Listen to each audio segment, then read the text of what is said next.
Complete man కార్యక్రమానికి అందరికీ స్వాగతం సుస్వాగతం మాస్టర్స్. పత్రిజీ ఫిల్మ్స్ ద్వారా మనం ఈ కంప్లీట్ మ్యాన్ అనే కార్యక్రమాన్ని అంటూ జరుపుకుంటూ వస్తున్నాము.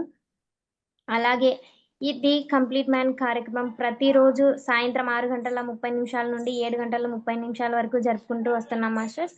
ఈ కార్యక్రమం ద్వారా పత్రిజీ గారి యొక్క నడవడికను, ఆయన చేసిన ప్రచారాన్ని, చేసిన సేవలను మొత్తం ఈ లోకానికి తెలియజేయడమే ఈ కార్యక్రమం యొక్క సంకల్పం మాస్టర్స్. ఈ కార్యక్రమంలో ప్రతిరోజు సీనియర్ పిరమిడ్ మాస్టర్ల ద్వారా ది కంప్లీట్ మ్యాన్ పత్రిజీ గారి యొక్క విషయాలను, ఆయనతో గడిపిన క్షణాలను తెలియజేసుకోవడానికి మన ఈ కార్యక్రమానికి ఎంతో మంది సీనియర్ పిరమిడ్ మాస్టర్లు వస్తున్నారు మాస్టర్స్. ఈ రోజు కూడా మరో 2 సీనియర్ పిరమిడ్ మాస్టర్లు రావడం జరిగింది మాస్టర్స్. కిషన్ రెడ్డి సార్ ని ఇన్వైట్ చేస్తున్నాం. Sir, Kishan Reddy sir, welcome to the complete man programme sir. Okay, thank you madam. Thank you ముందుగా సార్. పత్రిజీ ఫిల్మ్స్ కి కంగ్రాట్స్. ఎందుకంటే పత్రిజీ ఫిల్మ్స్ ద్వారా పత్రిజీ యొక్క జీవిత చరిత్రను, ఆయన లక్ష్యాలను, ఆయన ఆలోచనలను ప్రపంచానికి అద్భుతంగా పత్రిజీ ఫిల్మ్స్ వారు అందిస్తారని ఒక నమ్మకంతో ఉన్నాను. ఎందుకంటే పత్రిజీ ఫిల్మ్ టీం ఏదైతుందో వెంకట గారు, వారు నాకు మంచి పరిచయం. వారు ఫస్ట్ నుంచి కూడా పత్రిజీని బాగా అర్థం చేసుకొని, అడుగు తీస్తే అడుగు పెడితే అర్థం చేసుకొని, ఒకే ఒక తపన పత్రిజీ జీవిత చరిత్రను ఈ ప్రపంచానికి అందించాలా అనే లక్ష్యంతో పనిచేస్తున్నారు వారు. వారికి యావత్ పిరమిడ్ సొసైటీ అందరు కూడా అండదండలుగా ఉండాలని కూడా కోరుకుంటున్నాను. అందులో నేను కూడా ఉంటాను జనరల్ గా. ఓకే, ఇక నా విషయానికి వస్తే ప్లీజ్ కంటిన్యూ సార్. నా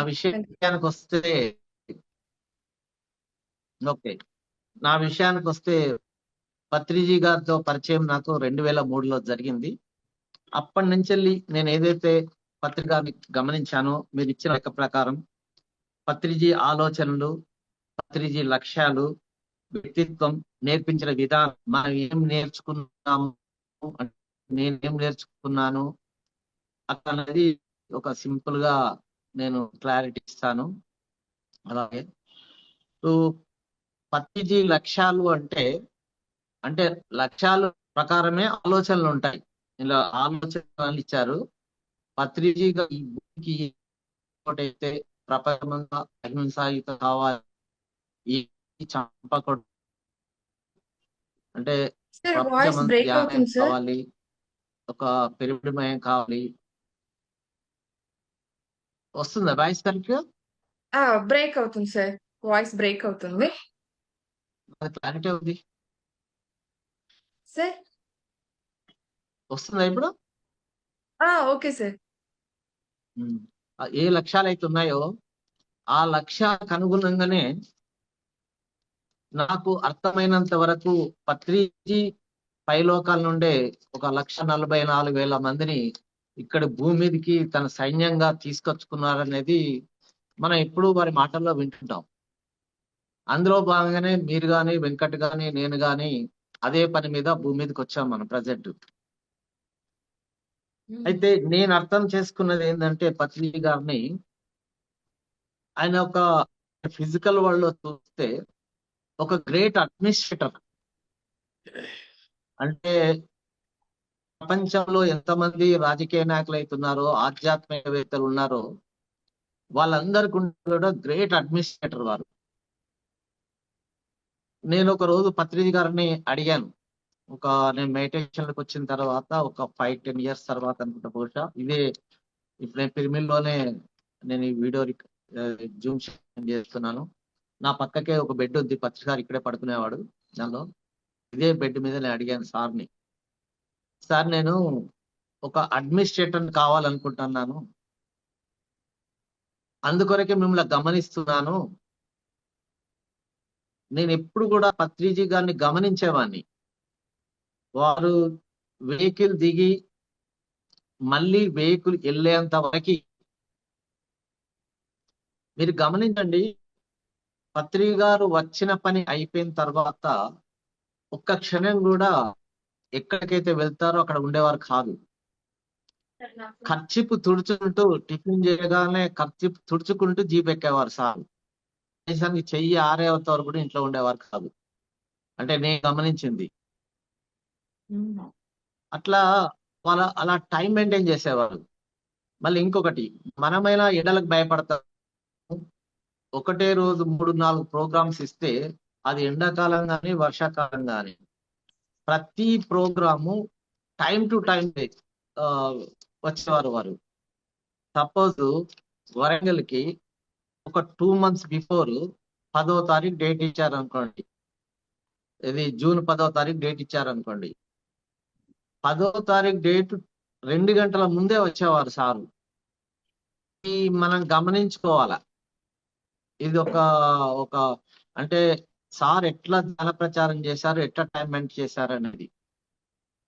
మన మెడిటేటర్లకు అదే చెప్తా నేను. పత్రి గారు టైం ఇస్తే టైం ముందు వచ్చేవాళ్ళు. మనము full day work shop 11 o'clock పెడితే అందరు 12 o'clock 12:30కి వస్తున్నారు. దానిలో మనము సార్ దగ్గర నేర్చుకోవాల్సింది ఏంటంటే ఫస్ట్ టైం మెయింటెనెన్స్. అనుకొరకే పత్రి గారు ఫోటో ఎందుకు పెట్టుకోవాలి ఇంట్లో అంటే, ఆయనను చూస్తే టైం మెయింటెనెన్స్ రావాలి మనకి. దానిలో నేను అదే చెప్తాను, నేను గ్రూపులలో కూడా పెడతాను. పత్రి గారు కనబడి ఉంటే టైం మెయింటెనెన్స్ పెట్టుకో, టైం గుర్తు రావాలి మనకి. దానిలో అది ఫస్ట్ మనం గమనించాలి. తర్వాత మనం ఏదన్నా కరపత్రం తయారు చేసినా, ఏమన్నా బ్యానర్స్ తయారు చేసినా, పత్రిక ఎంత క్లీన్ గా అబ్జర్వ్ చేస్తే అంత క్లీన్ గా అబ్జర్వ్ చేసేవాడు. ఒక కరపత్రం రాసామనుకోండి, కరపత్రం సెంటెన్సింగ్ ఫిల్మింగ్ మార్చేవారు కాదు. ఓన్లీ ఒత్తులు, దీర్ఘాలు, ఫుల్ స్టాప్లు మాత్రమే మార్చేవారు. ఎందుకు చెప్తున్నానంటే, నేను ఇవన్నీ పత్రిక సార్ దగ్గర నేర్చుకున్నాను. ఒక రోజు ఒక కరపత్రము చేసి ప్రింటింగ్ అయిన తర్వాత అప్పటికే దాన్ని మనం ప్రింటింగ్ చేసాం. ప్రింటింగ్ చేసిన తర్వాత చాలా గ్రేట్ గా చెప్పి ఫీల్ అయ్యి ప్రతిసారి ప్రతి పేజీల ఒత్తులు దీర్ఘాలు పెట్టాడు. ఆ కరపత్రం ఇప్పుడు ఎంచుకున్నాను. ఇది సార్ ఒకటే అనేవాడు, నువ్వు ఇంట్లో ఉన్నప్పుడు బొట్టు ఎక్కడైనా పెట్టుకో, చెంపలో పెట్టుకుంటావా, ఎక్కడ పెట్టుకుంటావా పెట్టుకో, కానీ బయటికి వెళ్ళి మాత్రం నుదుటి మీదనే పెట్టుకోవాలి. అది నీ ఇష్టం కాదు. ఒక కరపత్రం బయటికి వెళ్ళిందంటే అది పబ్లిక్ లోకి వెళ్తుంది, కాబట్టి అది నీ ఇష్టం కాదు. నువ్వు దాన్ని జాగ్రత్తగా చేయాలి. సరే, ఇప్పటికీ నేను ఏ కరపత్రం తయారు చేసినా, ఏది చేసినా ఇంకా తప్పులు ఉంటూనే ఉన్నాయి. అది అంటే ఈ విధంగా మనం నేర్చుకోవాలంటే ప్రతిదీ అలా ఉంటుంది. ఇక సారు మనకి వచ్చారనుకోండి, డైరెక్ట్ బాత్రూమ్కి వెళ్ళేసి ఒక 2 minutes లో కిచెన్ లో ఉండేవారు. కిచెన్ లో ఉండి వంట ఎలా వండాలి, మనం ఎలా వడ్డించాలి, ఇంకోటి లేడీస్ కి అయితే అసలు కిచెన్ ఎలా ఉండాలి అంటే ఒక స్టీల్ పాత్రల కాంచెలు మొదలు పెడితే ఎలా ఉండాలి ట్రైనింగ్ ఇచ్చేవారు. వారు వండిన తర్వాత పళ్ళెంలో ఎలా పెట్టాలి, స్పూన్ గనక పళ్ళెంకు తాకితే ఇసిరి కొట్టేవాడు. దానిలో వాటర్ గ్లాస్ ఎలా పెట్టాలి అంటే మనకు ఎందుకంటే ఇలా ఇచ్చారు. మీరు పత్రిక సార్ దగ్గర ఏం నేర్చుకోవాలి అంటే ఇవన్నీ నేర్పించేవారు. అంటే ఈ చిన్న విషయాలు కనుక నేర్చుకుంటేనే కానీ మనం పెద్ద విషయాల్లో పర్ఫెక్ట్గా ఉంటాం. దానిలో అంటే ప్రతిదీ కూడా క్షుణ్ణంగా మనం సార్ను గమనించాల. మీరు 1000 పుస్తకాలు చదివిన దానికంటే పత్రిజీని గమనిస్తే మనం ఎంతో నాలెడ్జ్ పొందొచ్చు. యాక్చువల్గా నేను పుస్తకాలు చదివింది చాలా తక్కువ, కానీ పత్రిజీ గారిని గమనించిందే ఎక్కువ. మీకు రెండో విషయం నేను ఎప్పుడు చెప్తుంటాను, పత్రిజీ తోటి 30 సంవత్సరాలు జీవించిన, ఆయన ఎంబడి తిరిగిన, ఆయనతోటే ఉన్న, పత్రిజీని అర్థం చేసుకున్న వాళ్ళు 10% కూడా లేరంట నేను ఈ రోజు వరకు. 10% కూడా లేదు. దానికి రీజన్స్ కూడా చెప్తాను నేను. ఇంత ఎందుకు? శ్వాస మీద ధ్యాస ఏదైతే ధ్యానం ఉందో, శ్వాస మీద ధ్యాస అని చెప్తున్నారే కానీ శ్వాస మీద ధ్యాస ఎంత విస్ఫోటనం ఉందో ఇంతవరకు ఎవరు చెప్పట్లేదు. అది వేరే ధ్యానాలకి ఈ ధ్యానాలకి తేడా ఏంది? ఈ శ్వాస మీద ధ్యాసలో ఉన్న శక్తి ఏంటి, వేరే ధ్యానంలో ఉన్న శక్తి ఏందని ఇంతవరకు కూడా ఎవరు చెప్పలేదు. అది నేను ఎంతో మందిని అడిగాను. దాని మీద ఓ 2 వీడియోలు కూడా చేశాను నేను. దానిలో అంటే పత్రిసారి ఏం చెప్పాడు? సహజమైన శ్వాసను గమనించండి అని ఒక వర్డ్ వాడారు. ఆ అవును సార్. సహజమైన వర్డ్ అని మానేశారు. అది ఓన్లీ ఒక శ్వాస మీద ధ్యాస అనే పట్టుకున్నారు సీనియర్ మాస్టర్స్. నేను ఫస్ట్ శ్వాస మీద ధ్యాస గనక మీకు అర్థమైతే కరెక్ట్ గా పత్రిజీ అర్థమైనట్టే లెక్క. అంటే అది ఎంత శక్తివంతమైంది అనేది. నేను ఇంకోటి కూడా చెప్తుంటా, పత్రిజీకి ఫ్లూటు బ్యాగ్ ఎంత ఇంపార్టెంటో, భగవద్గీత ఎంత ఇంపార్టెంటో, ఈ శ్వాస మీద ధ్యాస కూడా అంత ఇంపార్టెంట్. దాన్ని ఏం చేస్తున్నాం అంటే మనము టెక్నికల్ గురించి పీల్వండి, వదలండి, తర్వాత ధ్యానం చేయండి, ఇలా చెప్తున్నాం. అది ఎందుకు చెప్తున్నారంటే వాళ్ళు పత్రిజీని గమనించలే. మళ్ళీ ఇంకొకటి మీ విషయం, పత్రిజీ అందరినీ యాక్సెప్ట్ చేశాడు. వాళ్ళ కళను, వాళ్ళ ఆర్ట్ను యాక్సెప్ట్ చేశాడు. ఒక దొంగ తాళాలు కనుక తీస్తే వాడు ఎంత టెక్నిక్ గా తీస్తాడో ఆ టెక్నిక్ ను యాక్సెప్ట్ చేసి వాడిని చప్పట్లు కొట్టేవాడు. ఎగ్జాంపుల్ చెప్తున్నా మీకు. అంటే మనల్ని దొంగతనం చేయమని కాదు కదా. అలాగే పత్రిజీ దగ్గరికి ఎవరు వచ్చినా సరే, వాళ్ళు ఏ విధంగా చెప్పినా సరే, వాళ్ళు చెప్పే పద్ధతిలో వాళ్ళు నిష్ఠాతులు కాబట్టి దాన్ని వాళ్ళు యాక్సెప్ట్ చేశారు పత్రిజీ గారు. కానీ అది మనల్ని చేయమనలే. మీరు అర్థం చేసుకోవచ్చు నేను ఎవరెవరి గురించి చెప్తున్నాను. దానిలో నేనేం చెప్తానంటే, ఎక్కువ పత్రిజీ నోటి ద్వారా వచ్చింది, పత్రిజీ సూచించింది మాత్రమే మనం ఫాలో అవుతాం. పత్రిజీ యాక్సెప్ట్ చేసింది కాదు మనకు దానిలో. ఇది మెయిన్ ఇంపార్టెంట్ మనకి దానిలో. అంటే ఇప్పుడు నేను పత్రిజీ చైతన్యం మనకు గ్రూప్ క్రియేట్ చేశాను. ఆ పత్రిజీ చైతన్యం గ్రూప్ లో ఏంటంటే ఫస్ట్ పత్రిజీని అర్థం చేసుకోవాలి. మనం పత్రిజీని కంప్లీట్ గా అర్థం చేసుకోకుండా ఎంత ధ్యాన ప్రచారం చేసినా, ఎంత సెంటర్ మెయింటైన్ చేసినా, ఏది మీద చేసినా ఫలితం కొంతవరకే ఉంటుంది. పత్రిజీ గనక కరెక్ట్ గా మనం అర్థం చేసుకుంటే ప్రతిదీ సింప్లిఫై చేయొచ్చు. అంటే ఒక గంటలో చెప్పేదాన్ని ఒక 5 నిమిషాల్లో చెప్పచ్చు మనం ఆ సారాంశాన్ని మొత్తం. అందుకొరకే Patriji Chaitanya group last year నేను క్రియేట్ చేశాను. ఇంకా అది ప్లాట్ఫామ్ మీదకి రాలేదు. దానిలో ఏంటంటే ఆ పత్రిజీ చైతన్య గ్రూప్ యొక్క లక్ష్యం ఏంటంటే మాస్టర్స్ తయారు చేయడం. మాస్టర్స్ ఎలా తయారవుతారంటే ఫస్ట్ వాళ్ళకి ఇచ్చిన కండిషన్ ఏంటంటే ప్రతి ఒక్కరూ ధ్యాన జగత్ బుక్ చదవాలి. పాత బుక్కుల కాంచెలు మొత్తం ఒక 3-4 నెలలు చదవాలి. ఎందుకంటే ధ్యాన జగత్ బుక్ లో ఉన్నంత క్లారిటీగా మనకి ఎక్కడ దొరకదు. ప్రతిదీ ఉంటుంది అందులో. ఎగ్జాక్ట్లీ మీకు సార్. ఏం చేయనా ఎవరి ఇష్టం వచ్చినట్టు ఎవరి సబ్జెక్ట్ వాళ్ళు చెప్పి వెళ్ళిపోతారు. కానీ ధ్యాన జగత్తులో పత్రిజీ ఏదైతే చెప్పారో అది మాత్రమే ఉంటుంది. అన్ని బుక్ల సారాంశం ఉంటుంది. అందుకొరకు ధ్యాన జగత్ బుక్ అనేది తప్పనిసరిగా వాళ్ళు 3-4 నెలలు కంపల్సరీ చదవాలన్నీ. తర్వాత పత్రిజీ స్పీచెస్ ఒక 40 ఉంటాయి, అది లాంగ్ బ్యాక్. ఆ స్పీచెస్ అన్ని వినాలి 1-4 సార్లు. తర్వాత కరోనా టైంలో ఇచ్చిన ఆ పత్రిజీ స్పీచెస్ కూడా అన్ని వినాలి. విన్న తర్వాత పత్రిజీ రికమెండ్ చేసిన బుక్స్ చదివి దాని మీద మేము డిస్కషన్ చేయాలి. డిస్కషన్ చేసిన తర్వాత మళ్ళీ ఎవరెవరికి ఏ ప్రశ్నలు ఉంటాయో మీకు టోటల్ ఎక్కడ ఎవరికి ప్రశ్న ఉన్నా నాకు కనుక వాట్సాప్ లో పెడితే ఆ ప్రశ్నకు సమాధానం మాకు తెలిస్తే చెప్తాము. లేకపోతే భీమన్న లాంటి వారు, వాణి మేడం లాంటి వారు, ఉమా మహేష్, ఇట్లా చాలా మంది, సరే వేణు ఎక్కువ నాకు సపోర్ట్ చేసేవాడు, వేణుతో టచ్ లో ఉండేవాడిని, దానిలో వేణుగోపాల్ రెడ్డి, ఇట్లా కొంతమంది టీం తయారు చేసుకుని నేను ఏది పత్రిజీ అంటే పత్రిజీని బాగా అర్థం చేసుకున్న వాళ్ళ టీం నాకు ఒక 15-20 మంది ఉంటారు. వాళ్ళ దగ్గర సమాధానం తీసుకొని నేను ఇవ్వాలి.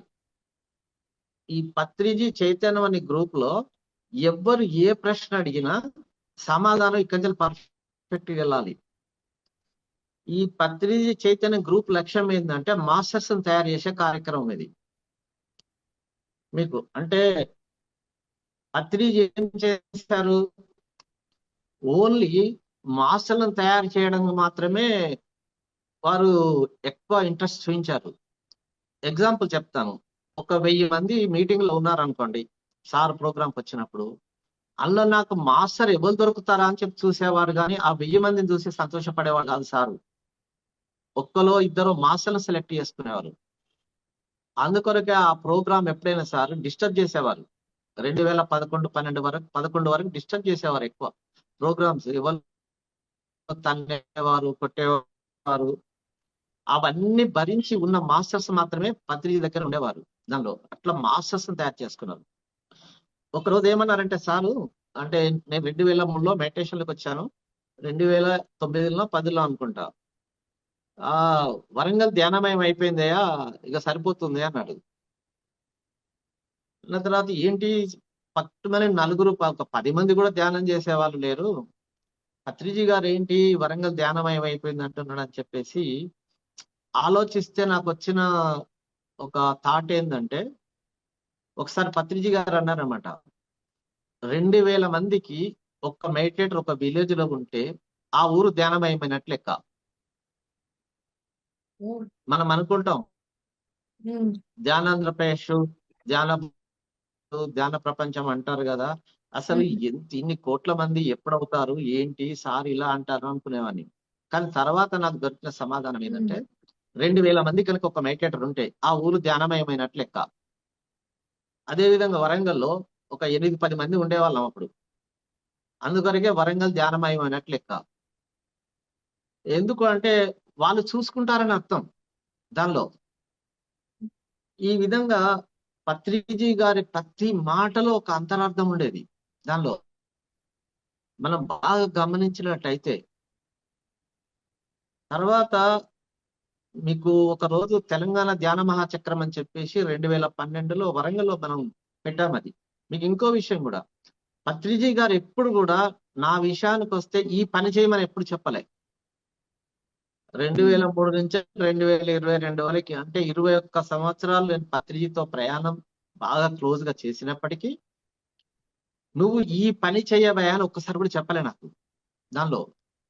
అలాగే తెలంగాణ ధ్యాన మహాచక్రం కూడా, సార్ నేను తెలంగాణ ధ్యాన మహాచక్రం పెట్టాలా అన్నప్పుడు సరే పెట్టవయా అన్నాడు.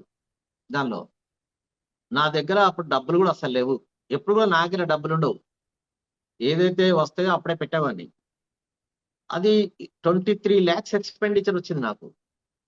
మా వాళ్ళందరూ అంటారు, అసలు మన దగ్గర డబ్బులు కదా అంత పెద్ద ప్రోగ్రాం ఎలా పెడతామంటారు. చూద్దామని స్టార్ట్ చేశాను ధైర్యంగా. నాకు అప్పుడు 17 lakhs కంట్రిబ్యూషన్స్ వచ్చాయి, ఒక 6 lakhs మనం పెట్టుకున్నాం అది.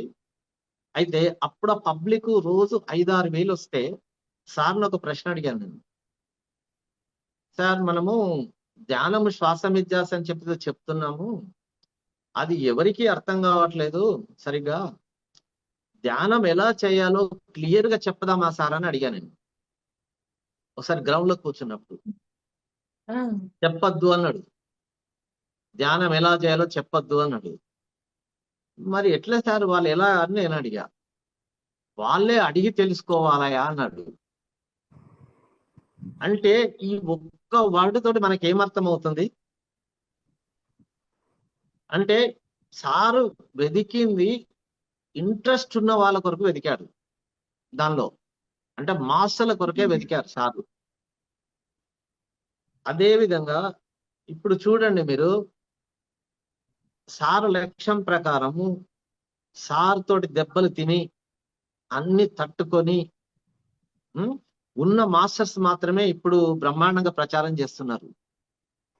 అంటే మనకు ఒక విధంగా చెప్పాలంటే ఒక కఠిన పరీక్షలు పెట్టాడు తన్ని తిట్టి అంత చేసి. అంటే పత్రిజీ లక్ష్యం ఏదేంది, మాస్టర్లను వెలికి తీయడం మనకు దానిలో. ఈ విధంగా సార్ ఎప్పుడు కూడా ఒక రోజు అంటే సార్ ఏదైతే చెప్తారో నాకు చేసేవాడిని. ఒక రోజు స్టేజ్ మీద ఉండి ఎవరో ప్రశ్న అడిగారు, సార్ మీరు జైళ్ళల్లో ఖైదీలకు ఎందుకు ధ్యానం చెప్పట్లేదు అని. అంటే అప్పటి వరకు అక్కడ ఇక్కడ చెప్తున్నారు వాస్తవంగా. అది నా చెవిలో పడింది. చెవిలో పడి నేను వరంగల్ జిల్లాలో మెడిటేషన్ స్టార్ట్ చేసేసి అక్కడ పిరమిడే కన్స్ట్రక్షన్ చేయించి 2.5 సంవత్సరాలు సర్వీస్ చేసి జైళ్ల శాఖ డీజీపీ గారితో మాట్లాడి మొత్తం త్రూఅవుట్ ఆంధ్రప్రదేశ్కే మనం పర్మిషన్ తీసుకొచ్చాం. దాని ప్రకారమే వైజాగ్ లో కట్టారు, చర్లపల్లి కట్టారు. అప్పుడు అన్ని జిల్లాలో పర్మిషన్స్ వచ్చినాయి దానిలో. అంటే పత్రిజీ ఎవరి వల్ల ఏదైతుందో వాళ్ళకి చెప్పేవారు దానిలో. అలాగే ఇప్పుడు ధ్యాన విద్యార్థి ప్రాజెక్ట్ కూడా అంతే బ్రహ్మాండంగా చేస్తున్నాం మనం. అలాగే పత్రిజీ గారు ఒకసారి స్టేజ్ మీద ఉన్నప్పుడు నాకు ఇక్కడ 1000 ఇండ్లు కావాలయా అన్నాడు కర్తాల్లో. అప్పుడు నా దగ్గర డబ్బులు కూడా లేవు, అక్కడ ఫ్లాట్ ఉంది. కానీ సార్ చెప్పిన తర్వాత నేను మొదలు పెట్టాను స్టార్టింగ్. ఇప్పుడు అక్కడ కర్తాల్లో ఇల్లు కట్టుకున్నాను నేను.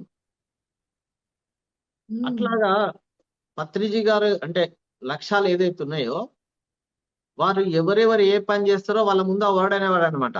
డైరెక్ట్ చెప్పేవాడు కాదు. అది మనం గమనించేది మనం చేసేవాడిని. నేను ఇలా ఫాలో అయ్యానమాట. ఇక పత్రిజీ గారి దగ్గర నేర్చుకున్నది ఏంటి అంటే నేను వాస్తవంగా అంటే అది కొద్దిగా నాకు ఇప్పటికీ ఆచరించడం కష్టమే. అంటే డిసిప్లిన్ బాగా, టైం మెయింటెనెన్స్. సరే ప్రోగ్రాంలో అయితే టైం మెయింటెనెన్స్ చేస్తాను, కానీ అనుకున్న పనులు అయితే అనుకున్నట్టయితే ఇంకా కొద్దిగా బద్ధకం ఎక్కువ నాకు సార్. దానిలో ఆలోచనలు ఎక్కువ ఉంటాయి, కానీ ఆ ఆలోచనల తగ్గట్టు పని చేయలేకపోతున్నా ఇంకా నేను ఈ రోజు వరకు. దానికి కారణం ఏంటి కూడా ఆలోచిస్తే నేను ఒక 4-5 దిక్కులు ఉంటాను. పొలిటికల్ ఉంటాను, సోషల్ వర్క్ లో ఉంటాను, కాలనీ ఇష్యూస్ అంటాను, ఇవి అంటాను దానిలో. కాబట్టి దానివల్ల కొంచెం డ్రాబ్యాక్ వస్తుంది. ఇంకా ఇప్పుడు మళ్ళీ ఈ సంవత్సరం నుంచి అయితే నేను ఫుల్ టైం వర్క్ చేసుకున్నా వరంగల్ జిల్లా ధ్యానమయం చేయాలని చెప్పేసి దానిలో. ఇంకా టైం ఉందా మేడం? Yeah sir. సార్ ఉంది సార్. 5 minutes sir. 5 minutes ఉందా? నేను సార్ తోటి టూర్ కూడా వెళ్ళాను. ఒకటి ఖజురహో వెళ్ళాను, ఒకటి తుంబుర తీర్థం 2006లో వెళ్ళాను. నేను 2003లో ధ్యానంలోకి వచ్చిన తర్వాత కొండలరావు గారి ద్వారా ధ్యానంలోకి వచ్చాను. యాక్చువల్గా నేను ఫస్ట్ ధ్యానంలోకి వచ్చిన తర్వాత నేను గంటలు సాధన చేశాను. ఎలా చేశానంటే ఫస్ట్ 2 మీటింగ్లో పత్రిజీ గారి క్లాస్ పెద్ద అట్రాక్ట్ ఏం కాలేదు నేను. కానీ ఒక రోజు ఉండి ఎందుకు నేను 3 గంటలు చేయకూడదు అని చెప్పేసి 3వ ప్రోగ్రాంలో డైలీ 3 hours పెట్టుకున్నాను. అప్పుడు హవర్స్ టుగెదర్ సాధన చేస్తూ కొండలరావు గారితో నేను డబ్బు పెట్టేసి ఆ ప్రోగ్రామ్ చేయించేవాడిని దానిలో. ఆ విధంగా అయితే 2006లో తుమ్ముర తీర్థం ట్రెక్కింగ్ పోయిన సార్ తోటి నేను. పోయినప్పుడు చాలా లోతుగా ఉంటుంది అక్కడ. ఆడ అప్పుడు పత్రిసారి ఇంకా నాకు డైరెక్ట్ గా ఎక్కువగా మాట్లాడలేదు. ఆ పెద్ద సమూహం ఉంది. సమూహం ఉన్న తర్వాత పత్రిజీ గారు ఏదో చెప్తుంటే నాకు వినబడకపోతే దూరంగా ఉండి సార్ మళ్ళొకసారి చెప్పండి అన్నాను. అంతే, ఆ గుట్ట మించలు పడి చావుపోయా అన్నాడు. అంటే ఫస్ట్ తిట్లు అక్కడ స్టార్ట్ అయ్యాయి నాకు ఆ రోజు నుంచి. చాలాసార్లు తిట్లు తిన్నాను అనుకోండి. ఈ అక్కడే ధ్యానం చేసిన తర్వాత నాకు జ్యోతి దర్శనం కావడం, బాడీలో లైట్ సెంటర్ కావడం, అయిన తర్వాత నా మైండ్ లో ఏదో మార్పు రావడం. ఒక రోజు ఉండాల్సింది నేను ముందే రావడం, నేను నాతో వచ్చిన వాళ్ళని కూడా అక్కడ వదిలేసేసి నేను వరంగల్ రావడం, డైరెక్ట్ ధ్యాన మందిర్ ఓపెన్ చేయడం, ఇలాగా నా ప్రాసెస్ స్టార్ట్ అయిందన్నమాట. దానిలో ఇక మనము ఈ ధ్యానంలో నేర్చుకునేది ఏంటంటే, ప్రజెంట్ నా సిచ్యువేషన్, నా స్థితి ఏంటంటే, ఈ ప్రపంచంలో నా భావనలో ఎవ్వరి మీద వ్యతిరేకత లేదు. నేను ఫైటింగ్ చేస్తాను, అన్ని ప్రశ్నిస్తాను. వీళ్ళు అనుకుంటారంటే నేను కోపంతో ఏదో చేస్తాను అనుకుంటారు. కానీ నా భావన ప్రపంచంలో ఏ వ్యక్తి మీద వ్యతిరేకత లేని స్థితికి నేను వచ్చాను. ఇది ఇంకోటి, నాకు ఒక లక్ష్యాలు పత్రి గారితో చెప్పాను. సార్ నాది టార్చ్ లైట్ లాంటి జీవితం, నాకేదో భవిష్యత్తు బాగా ఊహించాను. నేను నిరంతరం పనిచేస్తూనే ఉంటాను, టార్చ్ లైట్ వేసుకుంటాను, అక్కడ దాకా పోయిన తర్వాత మళ్ళీ ముందుకెళ్తాను. కానీ ముక్తి మోక్షము ఏదో ఏదో అని అయితే నాకు లేదు సార్. ఇది నిరంతరం మాత్రం శ్వాస ఉన్నంత వరకు ఈ ధ్యానంలో పనిచేయాలనే ఉంది నాకు. అంటే ఇలా చాలా పంచుకునేవాడిని. సార్ తోటి ఎన్ని ప్రశ్నలు అంటే అన్ని ప్రశ్నలు వేసేవాడిని.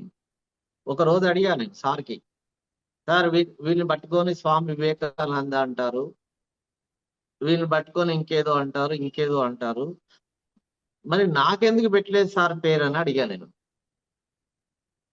ఒకటే అన్నాడు సారు, నువ్వు ఏది చెప్పక ముందే చేస్తున్నావు కదా, నీకెందుకు అని అన్నాడు.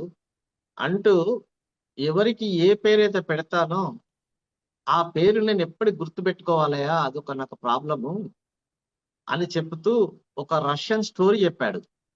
నేను చెప్పేది అబద్ధము, కానీ అది అబద్ధం నిజమైంది నేను అన్న తర్వాత. ఎందుకు అంటే, ఒకరిని పట్టుకొని నేను స్వామి వివేకానంద అన్నప్పుడు అతను ఆ ఫ్రాక్షన్ ఆఫ్ సెకండ్ ఆయన ట్రాన్స్ లోకి వెళ్తాడు. ఇలా ఆ ఎనర్జీస్ అప్పుడు ఎంటర్ అవుతాయి. ఎంటర్ అయినప్పుడు వాడు వివేకానంద అవుతాడయ్యా, వానికి ఎనర్జీస్ ఎంటర్ అవుతాయి అని ఒకటి చెప్పాడు నాకు. అది తర్వాత 2012లో ఇష్యూ మనకు తెలుసు. అది ఫస్ట్ సార్కు మేమీది వస్తుందని కర్తలో చెప్పింది నేనే. తర్వాత నేను పత్రిజీ గారి మీద ఒక 5 ఎపిసోడ్స్ తీశాను అప్పుడు జూలైలో. 2013 జనవరిలో ఇది వచ్చేసింది, మేలో జూన్లో. ఎందుకంటే అప్పుడు పత్రిజీ గారు ఎక్కడ ఏ స్పీచ్ ఇచ్చినా నాకు 2 కెమెరాలు ఉండేది, రికార్డ్ చేసుకునేవాడిని. అవన్నీ నా దగ్గర ఉండేది.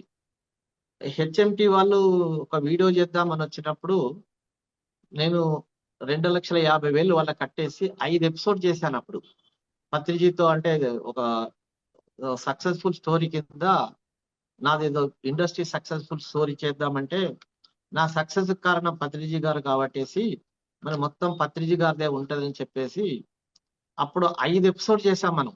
అప్పుడు ఎవ్వరూ బయటికి రావట్లేదు. ఒక్క ఎపిసోడ్ తీయగానే నందా గారికి చెప్తే అన్ని వాట్సాప్ లో పెట్టేశాడు. ఆ ఎపిసోడ్ బాగా క్లిక్ అయిన తర్వాత హెచ్ఎంటి వాళ్ళు ఫ్రీగా వేశారు మళ్ళీ. అది ఏదో బాగుందని చెప్పేసి మళ్ళీ 4 ఎపిసోడ్స్ ఇచ్చాం. తర్వాత వెంటనే ఈనాడు పేపర్కి ఒక యాడ్ ఇచ్చాను 75,000 పెట్టి, మా వరంగల్ జిల్లాకే. విశ్వంలోని ఋషులందరూ కలిస్తే వారే బ్రహ్మర్షి పత్రిజీ అని ఒక పెద్ద ఆర్టికల్ రాసి ఇచ్చాను. అది హలో అంటే మనం ఏదైనా ఎందుకు చెప్తున్నానంటే, ఒక స్పందించే గుణం ఉంది నాకు. IFSS 2014లో ఒక ప్రోగ్రామ్ అయింది, 2012 తర్వాత. అంటే వరంగల్లో ఏంటంటే మీడియా వాళ్ళందరూ నాకు సపోర్ట్ కాబట్టి ఏ చిన్న ప్రోగ్రామ్ చేసినా వరంగల్లో ఫస్ట్ పేజీలు వచ్చేది అందుట్లో. అలాగే IFSC ప్రోగ్రామ్ చేసినప్పుడు అది బాగా కవరేజ్ వచ్చేసింది. అది సార్ ఇక్కడే ఈ బెడ్రూమ్ ముందనే ఒక హాల్, ఒక ఓపెన్ ప్లేస్ ఉంటుంది. మార్నింగ్ 6:30కి అక్కడ కూర్చున్నాడు. అది నా జీవితంలో మర్చిపోలేదు, అది గుర్తు పెట్టుకునే రోజు. ఒక పింక్ కలర్ షర్ట్ వేసుకున్నాడు, ఒక sunrise morning sunrise పడుతున్నాయి, బ్రైట్ గా ఉన్నారు. నేను వెళ్ళి ముందు కూర్చున్నాను సార్కి. కూర్చుంటే ఏం సంగతి అన్నాడు. అది అందరి గుర్తుపెట్టుకోవాల్సింది. సారు ఒక్కరున్నప్పుడు మనం మాట్లాడాలంటే కష్టము, 10 మంది ఉన్నప్పుడు ఈజీగా మాట్లాడచ్చు. అంటే ఏం లేదు సార్, మనది నిన్న జరిగిన ప్రోగ్రామ్ మీడియా వాళ్ళు బాగా కవరేజ్ చేశారు అన్నాను. ఏం మాట్లాడదో తెలియక. ఇక నన్ను తిట్టాడు కదా అంటే, నిన్ను చూస్తే ఇలా అనిపిస్తుంది అలా అనిపిస్తుంది అని చెప్పి బాగా తిట్టాడు. తిట్టేసి ఒక పేపర్ లో వస్తే ఒక బుద్ధి నాకు చెప్తావా, ఒక బుద్ధులతో మాట్లాడే పద్ధతి ఇదేనా? నువ్వు ఒక్కరున్నప్పుడు చెప్పు, 10 మంది ఉన్నప్పుడు చెప్పు, నేను చప్పట్లు కొట్టిస్తాను. నువ్వు చాలా ప్యూర్ సోల్, కానీ నాతోటి ఒక్కరున్నప్పుడు ఎలా మాట్లాడాలో తెలుసుకో నువ్వు, ఉం? అని చెప్పేసి ఒక్క 1 అవర్ పత్రిజీ గారు కృష్ణుని లెవెల్లో, నాకు అర్జున్ లెవెల్లో వారు ఏమేం చేశారు, ఎక్కడెక్కడ ఏం సఫర్ అయ్యారు, మొత్తం అన్ని చెప్పారు. అది దానిలో నేను ఎంత సఫర్ అవుతా, నేను ఎలా అని చెప్పేసి అది నేను మర్చిపోలేదు. అది దానిలో ఈ విధంగా పత్రిజీతో నేను ఈజిప్ట్ వెళ్ళినా, ఎక్కడ వెళ్ళినా చాలా ప్రశ్నలు వేసేవాడిని. దానిలో నాకు ఇంటర్నల్ గా పత్రిజీ గారు బాగా సపోర్ట్ చేసేవారు. దానిలో అంటే కొన్ని విషయాలు కూడా మేము ఇద్దరం చర్చించే వాళ్ళము. అవన్నీ అంటే ఏ మాస్టర్ కూడా బహుశా ఇలాంటి విషయాలు చర్చించారు సార్ తోటి. కొన్ని చర్చించేవాడిని, నాకు సార్ సపోర్ట్ చేసేవారు దానిలో. అందుకొరకు ఆ దృష్టిలో పెట్టుకొనే ఇప్పుడు నేను ఏదైతే ఒక రోజు కర్తాల్లో ఒక ఇన్సిడెంట్ జరిగితే, ట్రస్ట్ అదే గోడ పంచాయతీ జరిగితే పత్రిజీ గారు పోయి అందరు పోయి చెప్పారు అక్కడికి, ఇట్లా కిషన్ రెడ్డి లా చేస్తున్నారని ఆ గేట్ క్లోజ్ చేయడంలో. 2 రోజుల తర్వాత సార్ ముందుకెళ్ళి కూర్చుంటే వాళ్ళకి చెప్పేది వాళ్ళకి చెప్పిండు, వాళ్ళకి చెప్పారు. చెప్పేసి కిషన్ అప్పుడప్పుడు ఇటు చూసుకో అన్నాడు. వాళ్ళకి చెప్పేది వాళ్ళకి చెప్పారు. అంటే ఈ విధంగా పత్రి గారు ఏదైతే ఉన్నాడో నాకు కొంచెం అంటే బాగానే ఫ్రీడమ్ ఇచ్చేవారు. దానిలో నేను అందరిలా కాకుండా ప్రశ్నలు అడిగేవాడిని, తిట్టు తినేవాడిని. దానిలో ఓకేనా మేడం? అయిందా టైం? టైం అయిందా? ఎస్ సార్, ఆ? అయ్యింది. Okay but okay madam. Yeah, thank you sir, thank you so much. మరి చెప్పండి. సార్తో మీరు చాలా చాలా సన్నిహితంగా ఉండేవారు కదండి సార్. సో మరి అవును. మీరు అన్నారు కదా, సహజంగా గమనించమన్నారు శ్వాసని అని. మరి ఎలా దాన్ని గమనించడం? మీకు ఏం లేదు మేడం. ఒకటి సహజమైన శ్వాసను గమనించడం అంటే ఫస్ట్ మీకు సహజమైన శ్వాసకి వేరే టెక్నిక్ లకు చేసే ధ్యానాన్ని మీకు తేడా చెప్తాను. అది ఇప్పుడు మన వాళ్ళు ఏం చేస్తున్నారంటే కూర్చోగానే ఒక 2 సార్లు పీలవండి, వదలండి, తర్వాత శ్వాసను గమనించండి అని చెప్తున్నారు దానిలో. అయితే ఏ ధ్యానమైనా తొందరగా కుదురుతుంది. మీరు సోహం ధ్యానం చేసినా, లేకపోతే 2-3 సార్లు పీల్చి వదిలేసి అంటే ప్రాణాయామం చేసి ధ్యానం చేసినా మీకు తొందరగా కుదురుతుంది దానిలో. కానీ మీరు సహజంగా డైరెక్ట్ గా సహజంగా నడుస్తున్న శ్వాసను గమనిస్తే లేటుగా కుదురుతుంది మీకు. అవును సార్. అందుకొరకు ఏం చేస్తారంటే వాళ్ళ టెక్నిక్లు ఉపయోగిస్తున్నారు. అయితే తేడా ఏంటంటే మీరు టెక్నిక్లు అంటే పీల్చి వదిలి ప్రాణాయామం చేసే ధ్యానంలో తొందరగా కుదరబంటే కార్బైడేషన్ మామిడి పండు తొందరగా పడుతుందా లేదా? తొందరగా పండుతుంది, అనీవెన్ గా పండుతుంది, టేస్ట్ తక్కువ ఉంటుంది, లైఫ్ తక్కువ ఉంటుంది కదా. అవును అవును సార్. చెట్టు మీద మామిడి పండు ఉంది అనుకోండి, కొద్దిగా లేట్ గా పండుతుంది, యూనిఫామ్ గా పండుతుంది, ప్రతి కనకాలం యూనిఫామ్ ఉంటుంది, టేస్ట్ ఉంటుంది, లైఫ్ ఉంటుంది. అందుకొరకే మనం డైరెక్ట్ సహజమైన శ్వాసను గమనించినప్పుడు మీకు కాస్మిక్ ఎనర్జీ అంటే ఫ్లో యూనిఫామ్ గా అవుతుంది. అది అదే మీరు పీల్చి వదిలినప్పుడు అది డిస్టర్బ్ అవుతుంది. అది నేను ప్రాక్టికల్ చేశాను ఇది. అందుకొరకే మీరు శ్వాస మీద డైరెక్ట్ ఏది పిలవకుండా చేసినప్పుడు మీకు బాడీ పెయిన్స్ వస్తాయి, ఆస్ట్రల్ ట్రావెల్ జరుగుతుంది, ఎక్కువసేపు ధ్యానం చేస్తారు, విపరీతమైన పెయిన్స్ వస్తాయి. మీరు టెక్నికల్ ఉపయోగించి చేసే ధ్యానంలో ఎక్కువసేపు చేయలేరు, దానిలో పెయిన్స్ రావు, కానీ తొందరగా దొరుకుతుంది. మొన్న ఒకటి ఎగ్జాంపుల్ చెప్తా వినండి మీకు. ఇక నేను దాని మీద వీడియో చెప్పాలా? 1 మినిట్ సార్ చెప్పండి సార్. మొన్న ఎగ్జామ్స్ శ్రీశైలంలో బాలకృష్ణ గారును ఆనంద్ గారు ఒకటి పెట్టారు, టీచర్ ట్రైనింగ్ అని.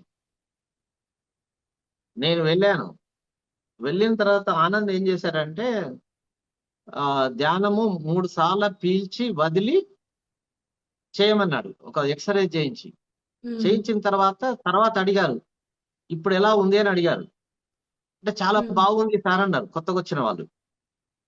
అప్పుడు నేను రిక్వెస్ట్ చేసి స్టేజ్ మీదకి వెళ్ళా, ఆనంద్ కొద్దిగా టైం ఇవ్వని.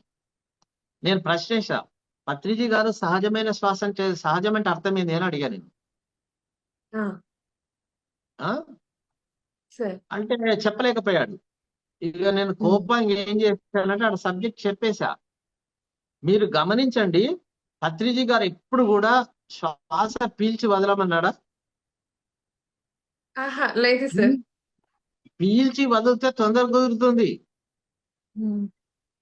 మీరు శ్వాస 3 సార్లు 4 సార్లు పీల్చి ప్రాణాయామం చేస్తే తొందరగా కుదురుతుంది. మైండ్ తొందరగా ఒక హాలో లాగా అవుతుంది. మరి పత్రిజీ గారికి తెలియనా? అందుకొరకే డాక్టర్ న్యూటన్ గారి వీళ్ళందరూ అపోజ్ చేసేది అదే రీజన్. పత్రిజీ గారికి ఫ్లూట్ ఎంత పవిత్రమో శ్వాసమిధ్యాస అనేది కూడా అంత పవిత్రం. భగవద్గీత మీరు ఎందుకు డిస్టర్బ్ చేస్తున్నారని అడుగుతాను ఎప్పటికీ దానిలో. అందుకొరకే మళ్ళీ ఇంకోటి, సహజమైన శ్వాసమిధ్యాసనం మీరు గమనించినప్పుడు ఆ ఫ్లో వచ్చేసి ప్రతి కణకణము లోపలికి పోయేది మనం అబ్జర్వ్ చేయొచ్చు. మీరు ఫస్ట్ టెక్నికల్ ఉపయోగించిన దాన్ని అబ్జర్వ్ చేయలేరు. దానిలో ఆ టెక్నిక్ పైన ధ్యాస ఉంటుంది అంతే.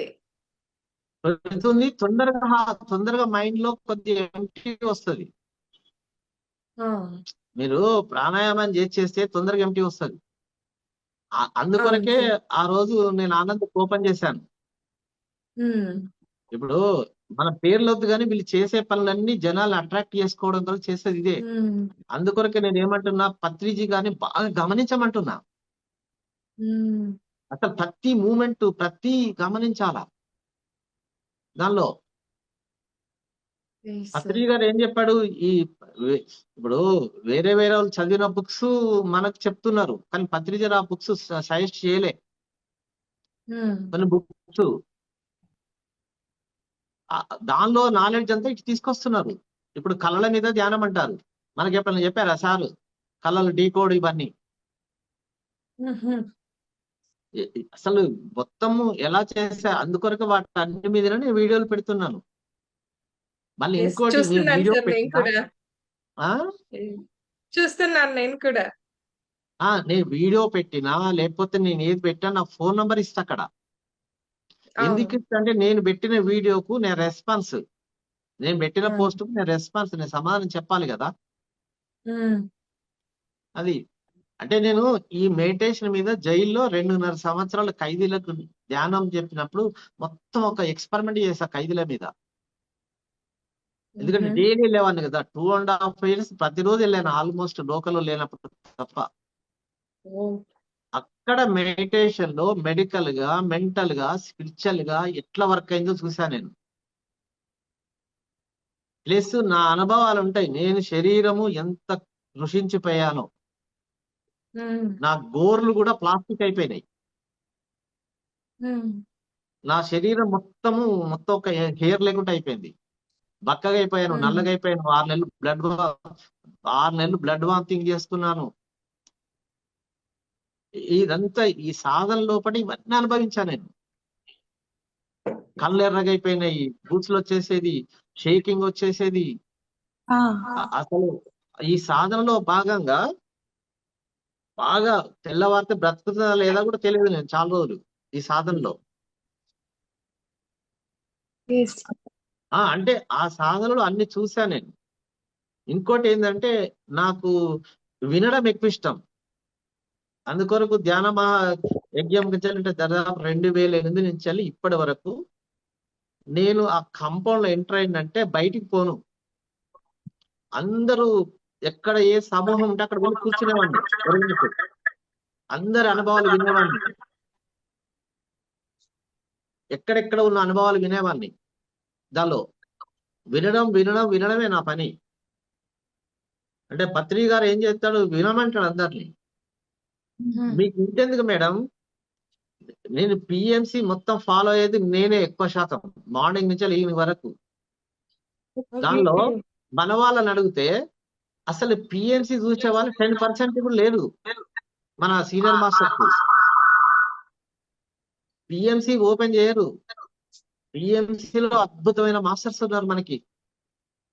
ఒక్కొక్క మాస్టర్ ఒక్కొక్క యూత్ వాళ్ళ ఇంటర్వ్యూస్ వాళ్ళ సబ్జెక్ట్ వింటుంటే అనంతం. అవును సార్. మనం ఎక్కడ ఉన్నామా అనిపిస్తుంది. మన అహంకారం మొత్తం పోతుంది పిఎంసి చూస్తే. మన పిరమిడ్ సొసైటీలో ఎటువంటి మాస్టర్స్ ఉన్నారంటే మామూలుగా లేరు. మనం వాళ్ళని వాడుకోవాలి. మనం ఏం చేస్తున్నామంటే షోపుటప్ వాళ్ళని తీసుకొచ్చేసి మనం ముందటేసుకుంటున్నాం. దానిలో మన పిరమిడ్ సొసైటీ నా యొక్క అంటే ఒక సంతోషం ఎక్కడ ఉంటే పిరమిడ్ సొసైటీలో ఉన్న మాస్టర్స్ చూసే ఉంటుంది నాకు. ఒక్కొక్క మాస్టర్ మహా అద్భుతం. దానిలో వీళ్ళతో క్లాసెస్ పెట్టియాలి. మనం ఏదో కొద్ది మందితో ఏదేదో చేయిస్తున్నాం. అలా కాదు. మనకు సగం చెడిపోయేది ఎక్కడ అంటే ఈ బుక్స్ చదివి వాళ్ళకు ప్రత్యేకత కొరకు సబ్జెక్ట్ డివైడ్ చేస్తున్నారు. పత్రి గారు చెప్పింది అది కాదు మనకి. అందుకొరకే ఫస్ట్ మనం ఏ ఆర్గనైజ్ చేయాలన్నా ఏది చేయాలన్నా పత్రిజీ గారిని పూర్తిగా అర్థం చేసుకుంటే మనకు సాధ్యమైనంత వరకు, పూర్తిగా అర్థం కావాలంటే కష్టం కాదు, అర్థం చేసుకుంటేనే కానీ మనము ఆర్గనైజేషన్ చేయలేము. దానిలో ఎంత రాంగ్ వేలో తీసుకెళ్తున్నారో జనాలు. జూమ్ సెషన్స్ ఒక్కొక్కరు 2-3 గంటలు చేస్తున్నారు మేడం. 2 గంటలు వాడు జూమ్ లో కూర్చుంటే వాడు ఏం పని చేస్తాడు బయటికి వెళ్ళి? మన పత్రిక గారు చెప్పింది మధ్య మార్గం. మధ్య మార్గం ఎక్కడుంది? అయితేనే డెప్త్ గా పోతున్నారు. డెప్త్ గా పోతే ఏం చేస్తారు వాళ్ళు? అదే లోకం అని పోతే పత్రిక గారు అది కాదు కదా చెప్పింది. మనం పత్రికలను అర్థం చేసుకుంటే చాలు మేడం. ఇప్పుడు చూడండి, ఎగ్జాంపుల్ చెప్తాను మీకు. స్వేచ్ఛ అంటే నిన్న సృజన ఇచ్చిన స్పీచ్ లో ఒక వర్డ్ ఉంటుంది, అద్భుతమైన వర్డ్ ఉంటుంది. అది ఏంటంటే ఆయన శరీరం వదిలేసిన తర్వాత మరి మెడిటేషన్ లో కనబడేసేసి, నేను నీకు అన్ని నేర్పించాను ఇది స్పిరిచువల్ ఇండియాలో, నువ్వు కంటిన్యూ చేస్తావా లేదా అది నీ ఇష్టం అన్నాడు. అది నీ చాయిస్ అన్నాడు, కానీ చేయమని చెప్పలే. అంటే అది ఎంత గ్రేట్ వాడు. అలాగే పత్రిజీ గారు కూడా మనకు అంత ఇచ్చారు. మ్యూజిక్ ఇచ్చాడు, పిఎంసి ఇచ్చాడు, మనకు మొత్తం సబ్జెక్ట్ ఇచ్చాడు, ప్రపంచంలో ఉన్నదంతా సజ్జన సాంగత్యం చేయండి అని చెప్పి ఇలా రకరకాలుగా అన్ని ఇచ్చారు మనకి. ఇచ్చేసిన తర్వాత ఆయనే మనకేం చేయమని చెప్పలే. చేస్తారా లేదా మీ ఇష్టం. ఆయన పాత్ర ఆయన నిర్వహించిండు. అయితే ఎవరైతే చేస్తారు అనుకుంటారో వాళ్ళకి సపోర్ట్ ఉంటారు. ఇప్పుడు నేను చేస్తాను అనుకోండి, నాకు పత్రిజీ నేను యాక్చువల్ గా పత్రిజీ నాకు ఎందుకు కనబడాడు? ఎక్కడ పత్రిజీ గారిని ఎందుకు తలుసుకోను? నేను పత్రిజీ గారిని ఎప్పుడు తలుసుకోను. నేను పత్రిజీ గారిని నాకు కనబడు. ఎందుకు అంటే నేనే పత్రిజీ అని ఫీల్ అవుతాను కదా. ఇంకా నాకు మళ్ళీ ఎందుకు? నాకు ఏదైనా ఇష్యూ వచ్చినప్పుడు పత్రిజీ గారు ఉంటే ఎట్లా దీన్ని రెస్పాండ్ అయ్యడం చూసుకుంటా నేను. అట్లా ఆ పత్రిజీ గారు ఉంటే ఎట్లా సాల్వ్ చేసేవారు. నేను అక్కడికి వెళ్తాను. ఏదన్నా నేను మాట్లాడదలుచుకుంటే ఫస్ట్ తొందరపడి మాట్లాడను. దాని మీద 1-2 రోజులు ఆలోచిస్తాను. వీడియో పెట్టాలన్నా కూడా ఒక ఇష్యూ వచ్చింది అనుకోండి, నాకు దాని మీద 2-3 రోజులు ఆలోచిస్తాను. దానిలో ఇవన్నీ మనం పత్రిజీ గారి దగ్గర నేర్చుకునేటివి. దానిలో సార్, అలా వెంకట్ సారు అందుకే ఈ ఈ ప్రోగ్రామ్ చేయడానికి మెయిన్ ఉద్దేశం అదే sir, the complete man programme చేయడానికి. మీరు ఇందాక అన్నారు చూడండి సార్, పత్రిజీ ఉంటే ఎలా ఆలోచించేవారు ఆ సందర్భం ఎదురైతే. అలా ఆ వేలో వెళ్ళి నేను ఆలోచించి దానికి సొల్యూషన్ ఆలోచిస్తాను. కానీ సో నిజంగా సార్ ఈరోజైతే మీరు కళ్ళు తెరిపించే మాటలే చెప్పారని నాకు అనిపిస్తుంది. అండ్ ఒక క్లారిటీ కూడా ఇచ్చారు సార్. సహజ మేము కూడా ఎక్కడికి వెళ్ళినా అండ్ ఇంకా రేపటి నుంచి నేను వెళ్తాను. ఒక చోటుకంటూ వెళ్తున్నాను ధ్యానం నేర్పించడానికి. ఇన్ని డైలమా సిట్యుయేషన్స్ ఉన్నాయి. బట్ నేను ఏ రోజు కూడా మీరు చెప్పినట్లుగానే సహజంగా జరిగే ఏ శ్వాసనైతే పత్రి సార్ మనకి గమనించమన్నారో అదే చెప్తాను. టెక్నికల్‌గా నేనెప్పుడు చెప్పలేను. నాకది రాదు కూడా సార్. చెప్పాలని అనిపిచ్చదు కూడా. జస్ట్ మీరు ఏదైతే కూడా అది. చాలా మంది నన్నన్నారు, "అలా కాదు ఇలా చేస్తే నువ్వు త్వరగా రీచ్ అవుతావు. ఇది యూజ్ చేయండి." బట్ నా మనసు ఒప్పలేదు. నేను ఎక్కడికి వెళ్ళినా జస్ట్ ఈ బ్రీత్‌ని అబ్జర్వ్ చేయండి చాలు. మీకు జరిగేది జరుగుతుంది. ఫస్ట్ అబ్జర్వ్ చేసి ఫస్ట్ కూర్చోండి అనే చెప్తాను sir.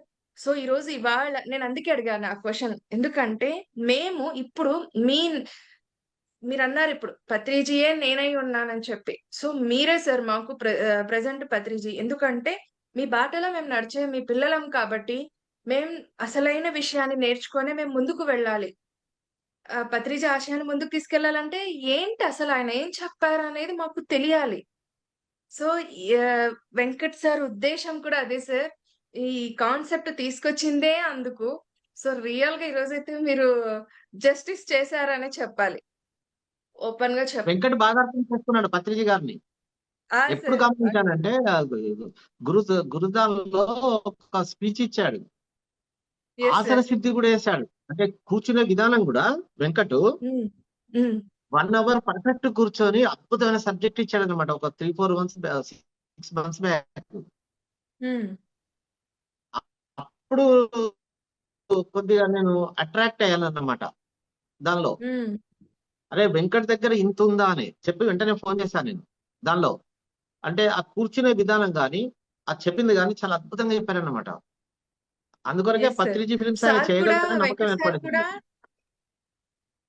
Yes sir. Venkat sir మీరు చెప్తున్నట్లుగాన సార్ కూడా ఎప్పుడు అంటుంటారు. మేడం అసలైన సిద్ధమైన శ్వాసను ఎవరు గమనించట్లేదు. ఊరికెళ్ళిపోతా ఉన్నాం మనమంతా గుడ్డిగా. అది కాదు పత్రి సార్ చెప్పింది. సో, ఇలాగా అని ఎప్పుడు చెప్తారు. ఆయన కూడా అదే చెప్తుంటారు. మీకు ఇంకోటి సహజమైన ఉన్న శ్వాసలో శక్తిని గమనించాలి మనం. ఆ!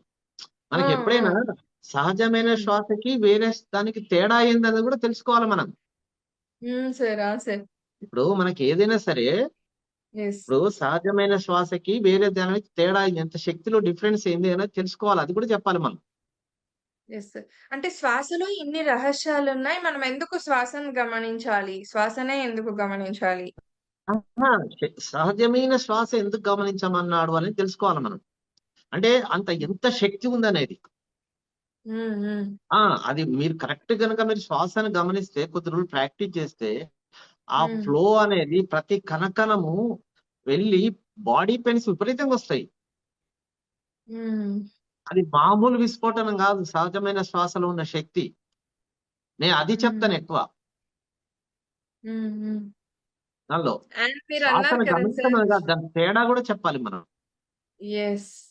సృజన గారు దానిలో. మాట్లాడారు అని చెప్పేసి వేణుగోపాల్ రెడ్డి గారు మిసెస్ మాట్లాడారు. మీరు వినండి పీఎంసీలో అని చెప్పేసి ఒక వీడియో చేసి పెట్టారు. నేనది విన్నాను. సో, అవునవునవును. మేడం గారిది కూడా విన్నాను. Yes sir. ఆహ్, చాలా ఇన్‌స్పైరింగ్ సోల్. అండ్ మేమెలా నెక్స్ట్ ప్రొసీడ్ అవ్వాలి?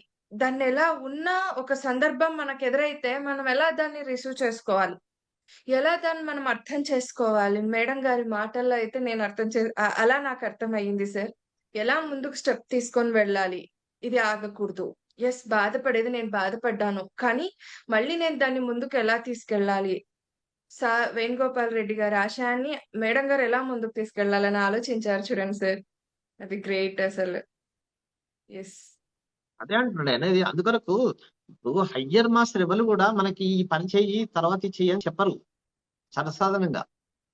Yes sir. Be yes sir. Friendly అంటారు. భగవద్గీతలో కృష్ణుడు అంతా చెప్పి నీ ఇష్టం అన్నట్టే నువ్వు ఏదైతే అన్నదో అదే చేయి అన్నట్టు చెప్పాల్సింది చెప్తారు అంతే. హ్మ్. అది యెస్ సార్. మనం పత్రిజీ గారు అది నేర్చుకోవాలి first. Yes. Thank you sir. Thank you Patriji so గారి మచ్. దగ్గర మనం అన్ని గమనించకుండా ఆ, యాహ్! పత్రిజీ గారు అంటే సింపుల్ మేడం. నేను మొన్న ఒక ఆర్టికల్ కూడా రాశాను. సింపుల్ హుహు. సిటీ మన పత్రిజీ దగ్గర నేర్చుకునేది సింపుల్ సిటీ. హ్మ్. పేరు కొరకో దాని కొరకో ఫోటోల కొరకో. ఉం? అది కాదు, సింప్లిసిటీ దానిలో. Yes sir. ఫస్ట్ సింప్లిసిటీకి రావాలి మనం దానిలో. అందుకొరకు నా ప్రయత్నం అంతా ఏంటంటే నా వీడియోలు కానీ ఏది కానీ కొద్దిగా హార్ష్గానే ఉంటాయి దానిలో, కానీ లోపల ఏముండదు మళ్ళీ. ఇక చేయాల్సిన నా వీడియోలు చేయాల్సిన అవసరం కూడా లేదులేండి నాకు. ఆల్మోస్ట్ ఎందుకు సార్? 90% సెట్ ఉపయోగపడతాయి అయిపోయింది. సార్. అలా అనకండి, ఉపయోగపడే వాళ్ళకి ఉపయోగపడతాయి సార్. ఎందుకంటే మేమంతా కూడా నేను తెలుసుకుంటుంటాం వీడియో కదా. నేను వేరే వీడియోలు చేస్తాను రెగ్యులర్ గా, వారానికి 2-3 వీడియోలు చేస్తున్నా, ఇప్పుడు స్టార్ట్ చేశాను. కానీ కొన్ని సెట్ చేసే వీడియోస్ ఉంటాయి కదా, అవసరం లేదు, అంతా సెట్ అయిపోయారు చాలా మటుకి. ఇప్పుడు పిరమిడ్ సొసైటీకి ఎవ్వరితోటి మనకి ఏమీ లేదు, మనం కరెక్ట్ గా పత్రిజీ గారిని అర్థం చేసుకొని తీసుకెళ్తే చాలు. అలా Yes. అందుకొరకు పెద్ద వీడియోస్, నాకు కాంట్రవర్సీ వీడియోస్ ఏం అవసరం రావు Yes, yes. దానిలో. అన్ని Thank you, positive sir. Videos Thank you వస్తాయి so పైగా. much. Yeah. Sir, thank you so much. అసలు ఓకే, ఎన్నెన్నో వ్యాలిడ్ పాయింట్స్ చెప్పారు. ఎస్, అందుకే సీనియర్ మాస్టర్స్ అనేది అందుకే ఈ కంప్లీట్ మ్యాన్ ప్రోగ్రామ్ కూడా మెయిన్, ఎస్పెషల్లీ ఆ ఇంటెన్షన్ ఏంటంటే పత్రి గారితో ఇంత సాన్నిహిత్యం ఉన్న వాళ్ళే ఆయనను ఎంతో కొంత అర్థం చేసుకొని మాకు చెప్పగలరు. ఇప్పుడు ఈ వ్యాలిడ్ పాయింట్స్ అన్ని కూడా మూవీకి చాలా చాలా సపోర్ట్ ఇస్తాయి సార్. చాలా చాలా హెల్ప్ అవుతాయి కూడా. పత్రిక గారు ఏం చెప్పారు ఎరికైనా, యాక్చువల్ గా నీ సమస్యలు నువ్వే భరించుకోవయా అని చెప్పారు మనకి. ఉమ్, నీ సమస్యలు నువ్వే సాల్వ్ చేసుకో, సమస్య భరించుకో, అది నీకు పాఠం నేర్పుతుందని చెప్తే మనం సోల్ కోచులు పోతున్నాము, అంతర్శిష్యులు పోతున్నాము, కళ్ళ ధ్యానాలకు పోతున్నాం, ఎక్కడెక్కడికో పోతున్నాం. అంటే సమస్య తప్పించుకోవడానికి ప్రయత్నం చేస్తున్నాం మనం. పత్రిసారి చెప్పింది సమస్య భరించు నాయనా అని చెప్పాడు. ఉమ్.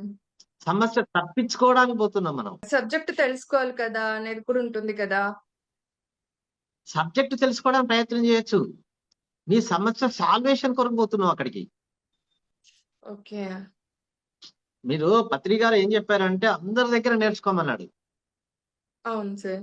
ప్రతి ఒక్కరి దగ్గరికి వెళ్ళాలి, ప్రతి ఒక్కరి దగ్గర నేర్చుకోవాలి. ఎందుకు అలా అన్నారంటే నువ్వు అందరి దగ్గర నేర్చుకుంటేనే పిరమిడ్ సొసైటీ వాల్యూ ఏందో తెలుస్తుంది. లేకపోతే పత్రిజీ గారు ఒక్కటి పుస్తకాలు చదివి పత్రిజీ గారినే పట్టుకుంటే పత్రిజీ గారే సరస్వం అనుకుంటావు. నువ్వు అన్ని తెలుసుకుంటేనే కానీ పిరమిడ్ సొసైటీ ఏందో తెలియదు నీకు.